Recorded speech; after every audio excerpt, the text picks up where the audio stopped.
لا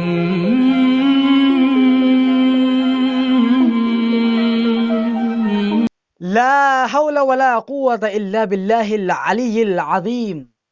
أعوذ بالله من الشيطان اللعين الرجيم. بسم الله الرحمن الرحيم. الحمد لله رب العالمين، والصلاة والسلام على رسول الله وعلى آله آل الله، لا سيما بقية الله. أما بعد، فقد قال الله سبحانه وتبارك وتعالى في المحكم الكتاب الكريم: بسم الله الرحمن الرحيم. يا أيها الذين آمنوا كتب عليكم الصيام كما كتب على الذين من قبلكم لعلكم تتقون. صدق اللہ العلی العظیم. محترم سامعین کرام، جیسا کہ ہم جانتے ہیں کہ ماہ رمضان مبارک کا چاند فلک پر نمودار ہو چکا ہے اور ہماری ذمہ داریاں بڑھ گئی ہیں، اور ایک مومن اللہ کے قریب ہونے کی کوشش کر رہا ہے، اور ایک بندہ اور نوجوان اللہ سے نزدیک ہونے کی کوشش کر رہا ہے. اللہ اکبر. لہذا اس قدم کو سنبھال کے اٹھائیں اور انسانیت کی بلندی اور ابدیت کے لیے یہ پہلا قدم ہے جو ہم اٹھا رہے ہیں. لہذا اس قدم کو سنبھال کے اٹھائیں، کیونکہ یہ قدم دنیا کے ملک کی سربراہ کے لیے نہیں بڑھ رہے ہیں، بلکہ اللہ کی بارگاہ کے لیے بڑھ رہا ہے. تو اس قدم میں لرزش نہ آئے، بلکہ یہ قدم خدا واحد و قہار کی طرف بڑھتا چلا جائے. اس قدم کو اٹھانے پر وہ برکتیں اور وہ نعمتیں اللہ ہمیں عطا کر رہا ہے کہ جس کا تصور ہم کر نہیں سکتے. ہماری سوچ محدود ہے. ہم سوچ نہیں سکتے کہ ہم اس قدم کو بڑھانے پر، یعنی اس قدم کو بڑھانے پر اللہ تعالی رب العزت ہمیں کون کون سی برکتیں اور نعمتیں عطا کرتا ہے، ہمیں نہیں معلوم. جیسے ایسے ہم سو جائیں تو کوئی بات نہیں، لیکن اگر روزہ رکھ کے سو جائیں تو سان سے تسبیح بن جاتی ہیں اور سونا عبادت. اللہ اکبر. اب کیا چاہیے؟ اب خداوند عالم ایک خاکی بندے کو اس سے زیادہ عطا کیا کر سکتا ہے؟ لیکن ایک اور اہم مسئلہ ہے جس پہ آج گفتگو ہونی ہے، اور گفتگو انشاءاللہ آپ کے سامنے ہے کہ آخر یہ روزہ ہے کیا؟ یہ روزہ جو ہے یہ آخر ہے کیا؟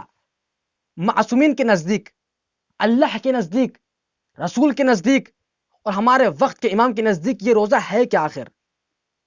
کیا کبھی اس بارے میں آپ نے سوچا ہے؟ تو آئیے، گفتگو آپ کے سامنے ہے.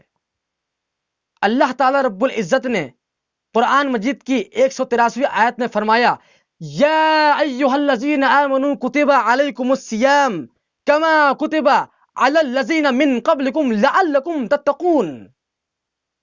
اس آیت کا ترجمہ معلوم ہے؟ آئیے، اس کا ترجمہ ہوتا ہے: اے ایمان والو، تم پر روزہ کا حکم لکھ دیا گیا ہے جس طرح تم سے پہلے لوگوں پر لکھ دیا گیا تھا، تاکہ تم تقوی اختیار کر لو. اس کا مطلب معلوم ہے کیا ہوا؟ یعنی اس روزے کو ہم پر واجب قرار دیا گیا پچھلی امتوں کی طرح، تاکہ ہم تقوی اختیار کر لیں. اس روزے کو واجب قرار دینے کا اہم مقصد جو ہے وہ تقوی ہے. اور بعض نوجوان پوچھتے ہیں کہ آخر یہ تقوی ہے کیا؟ آتے ہیں اور پوچھتے ہیں: مولوی صاحب، یہ تقوی ہے کیا آخر؟ نوجوانوں کے ذہن میں بٹھا دیا گیا ہے کہ تقوی اللہ سے ڈرنا ہے. حالانکہ اللہ سے ڈرنے کا کوئی تصور پیدا ہوتا ہی نہیں، کیونکہ وہ 70 ماہ سے زیادہ محبت کرتا ہے اور وہ رحمان اور رحیم ہے. اس سے ڈرنے کا تصور پیدا ہوتا ہی نہیں. ہاں، لیکن اس وقت ڈرو کہیں ایسا نہ ہو کہ خداوند عالم کی نعمتیں ہم پر تمام ہو جائیں اور رحمتیں ہم پر تمام ہو جائیں. اس لیے ڈرنا ہوگا کیونکہ خداوند عالم رحمان الرحیم ہے. تقوی کا مطلب ہی یہی ہوتا ہے کہ اس وقت ڈرو، گناہ کرتے وقت ڈرو کہ اللہ کی رحمتیں تم پر تمام نہ ہو جائیں، اور اس کے بعد ہم خود سوچیں اور تقوی کی طرف آگے بڑھیں۔ اور ہم سوچتے ہیں کہ ہمارے پاس یہ دولت ہے، گاڑی ہے، مکان ہے، پیسہ ہے، دولت ہے، شہرت ہے، عزت ہے، سب کچھ ہمارے پاس، ہم کس کے نیاز مند ہیں؟ لیکن خداوند عالم فرماتا ہے کہ جو تم سوچتے ہو کہ یہ تم نے اپنے دم پر کمایا ہے، نہیں، بلکہ یہ میری رحمت ہے تم پر، کہ آج تمہارے پاس اتنی دولت ہے، اتنی گاڑی ہے، اتنا مکان ہے، اتنے کپڑے پہنے ہو، اچھے اچھے کھانے کھاتے ہو۔ یہ تم اپنے بازوؤں کی طاقت سے نہیں کرتے، بلکہ یہ میری عطا ہے تم پر۔